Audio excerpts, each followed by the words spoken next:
10월 28일 늦은 밤 방송을 시작하겠습니다. 제가 아까 좀 전에 방송에서 28일을 29일로 착각했던 것 같아요. 28일 늦은 밤 방송을 시작하겠습니다. 리플 펀더멘탈 감안하면 조만간 1달러 돌파할 것. 펀더멘탈을 감안하면 여기 공이 몇 개가 붙어질지 모릅니다. 가격의 폭등 시기는 그들이 정할 겁니다. 현 법정화폐, 종이화폐 시스템에 대한 끝나는 시기가 오겠지요. 그거는 매크로 시기와 맞물릴 겁니다. 지금의 현 제로금리에서 5%대 금리, 다가오는 퍼펙트 스톰, 그리고 나서 통화에 대한 재설정이 필요합니다. 이 가운데 얘네가 여기에 대한 설계 구도에서 가격 상승은 저는 필연적으로 보고 있습니다. 그래야 가치가 이동할 수 있기 때문에 조만간 1달러, 기술적으로 비트코인 현물 ETF, 더불어 시장이 반등 나올 때 키 맞추기 하는 상황에서 1달러는 얼마든지 돌파할 수가 있겠죠. 펀더멘탈은 얘가 대장입니다. 더불어 가격도 이제 본 모습을 드러내겠지요. 시간차를 두고 말입니다. 이더리움 1750달러 지켜내면 조만간 2000달러 넘길 것. 자, 이더리움이 본격적으로 달려나가야 시장에 대한 폭등 장세가 나옵니다. 탐욕의 시그널, 위험의 시그널이 본격적으로 나오겠죠. 자, 기술적으로 잠깐 보시면은요. 상승이 쭉 나왔습니다. 자, 요 구간. 이때가 늘 매직 기회예요. 제자리로 물량 소화하고 제자리로 갔습니다. 그리고 중요한 건 월봉 기준으로 보게 되면 큰 흐름이 한눈에 보이죠. 아직 이 1번 라인을 완전히 돌파하지 못했죠. 현재 매물대 접근 중입니다.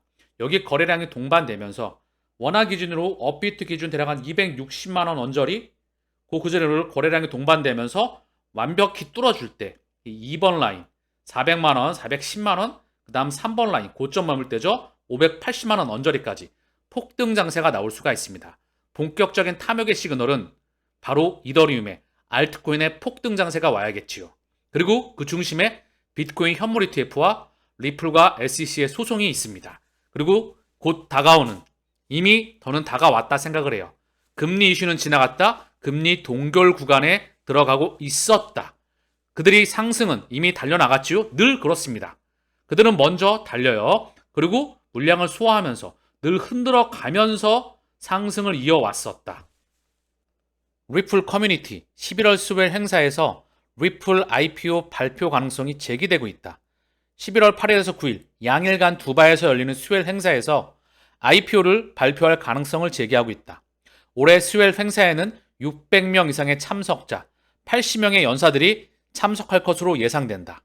토론 주제, 의제는 암호화폐의 미래, CBDC, 결제, 규정 준수, 규제이다. IPO와 소송에 대한 명확성, 과연 터질 것인가요?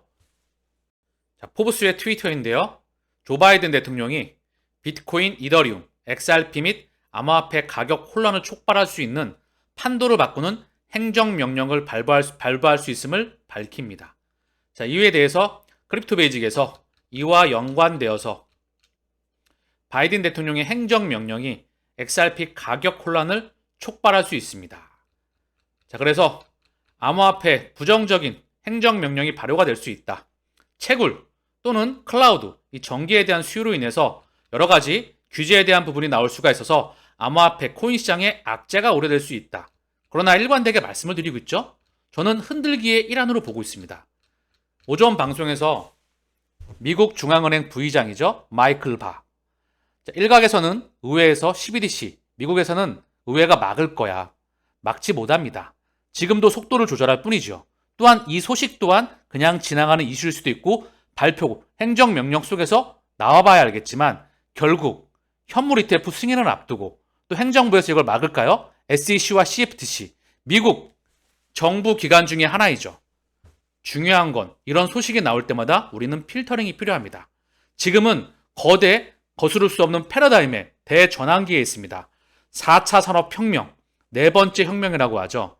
기존 통화 시스템, 종이를 이용한 신용 창조를 이용한 통화 시스템, 대량 생산 체제, 그리고 실물 경제와 가상 경제의 융복합. 이 모든 부분들, 그리고 오프라인의 행동이 줄어들고요. 온라인, 대면 접촉이 줄어들게 되면서 이제 메타버스와 온라인의 세상이 조금 더 우리 곁으로 다가올 수밖에 없습니다. 우리는 그 문화를 준비해야 되겠죠. 결국 속도를 조절하는 그들의 늘 도구일 뿐이었다. 우리는 거대 대항해에서 비바람, 파도, 이 비바람과 파도가 얘네가 주인이 아닙니다. 얘네는 비바람과 파도는 늘 지나가죠. 그리고 저기 끝에 아메리칸 신대륙이 기다리고 있습니다. 우리는 거기 항해를 지속해서 콜럼버스처럼 거기에 깃발을 꽂아야 되겠지요.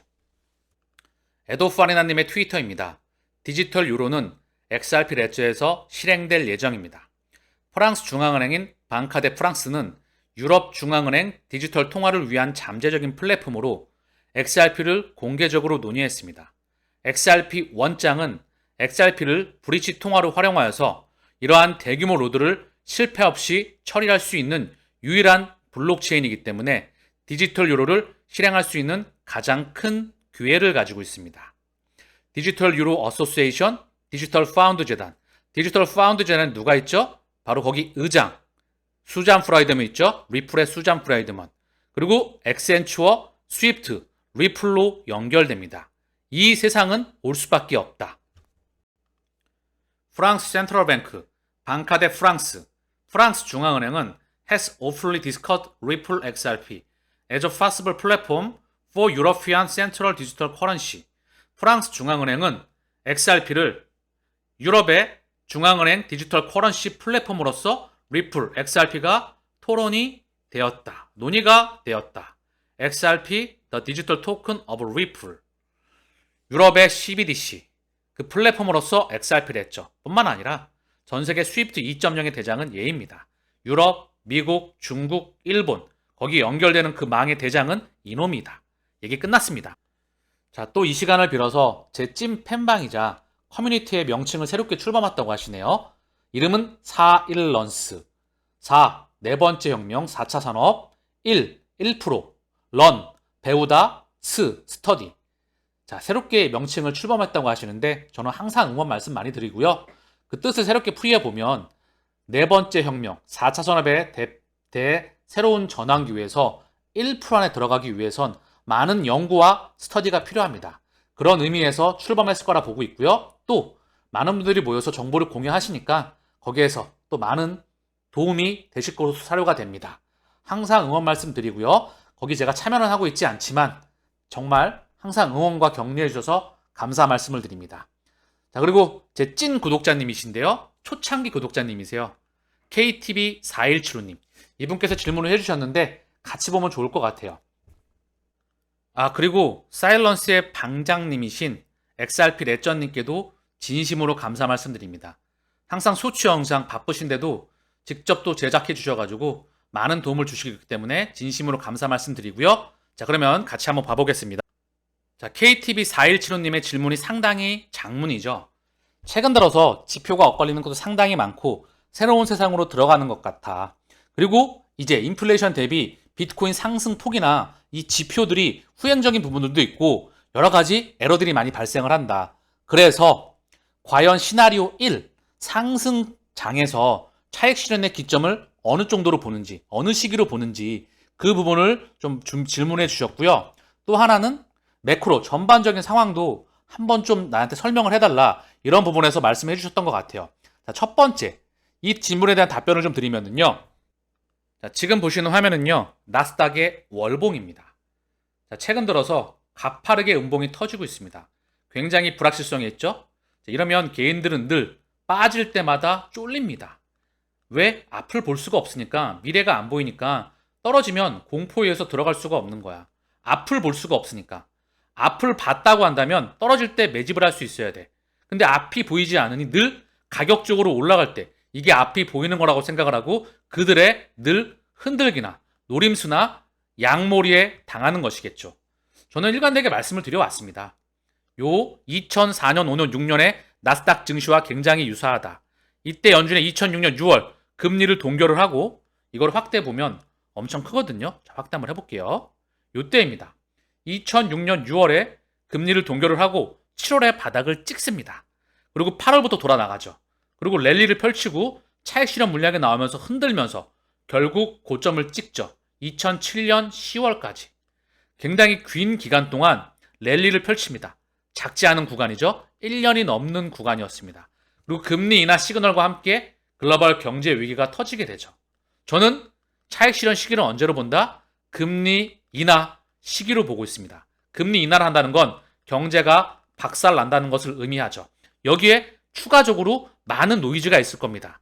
비트코인 현물 ETF 승인 전에 시장이 먼저 달렸기 때문에 차익 실현 물량이 나오면서 흔들면서 갈 수도 있을 거고요. 여러 가지 전쟁에 대한 이슈나 또는 어떤 불확실성적 이유가 시장에 터져 나올 수 있습니다. 좀 전에 바이든 행정부에 대해서 또 흔들기가 나올 수도 있고요. 여러 가지 각가지 소식들이 나올 수가 있습니다.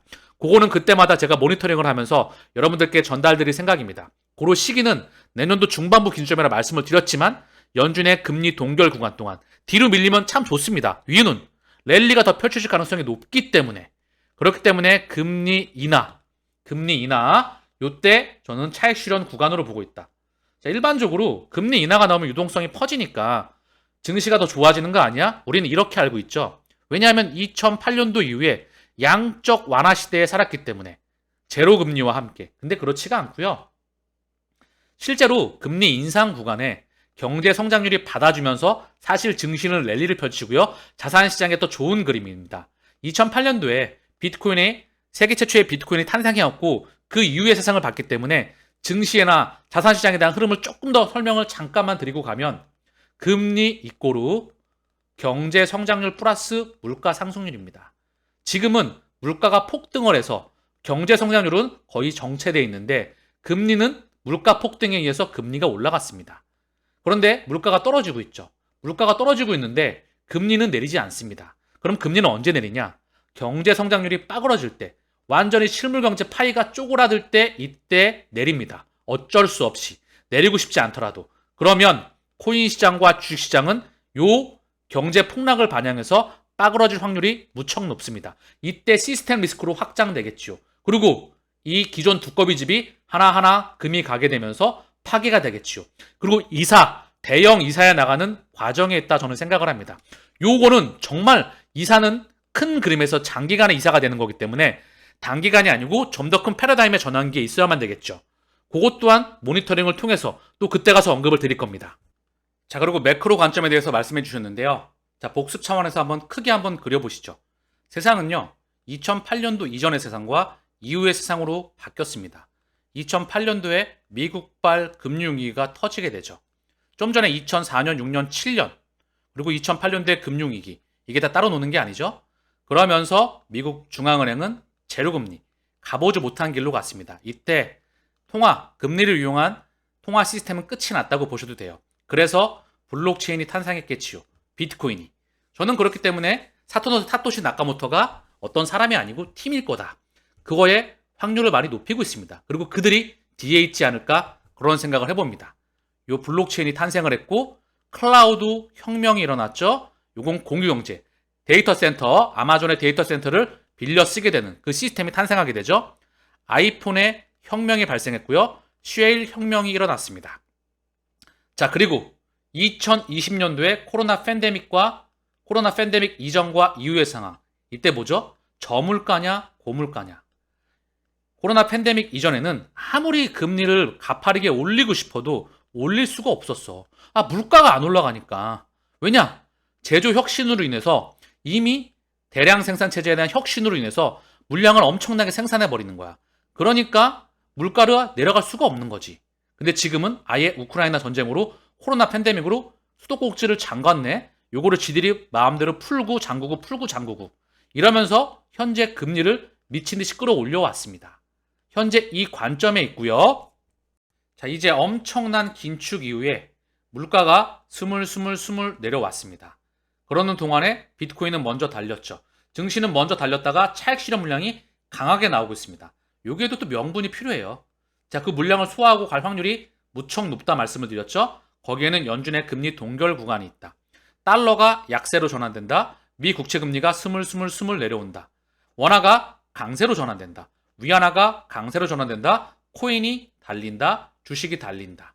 요게 저는 어느 기점 동안 연준의 동결 구간 동안 꽤나 긴 랠리를 펼칠 것으로 보입니다. 실물 경제가 받쳐주지 않는 상황에서 나온 마지막 피날레. 쉽죠? 첫 번째 금리 인하 전까지 이 장세가 시작된다. 즉 동결 구간 동안에.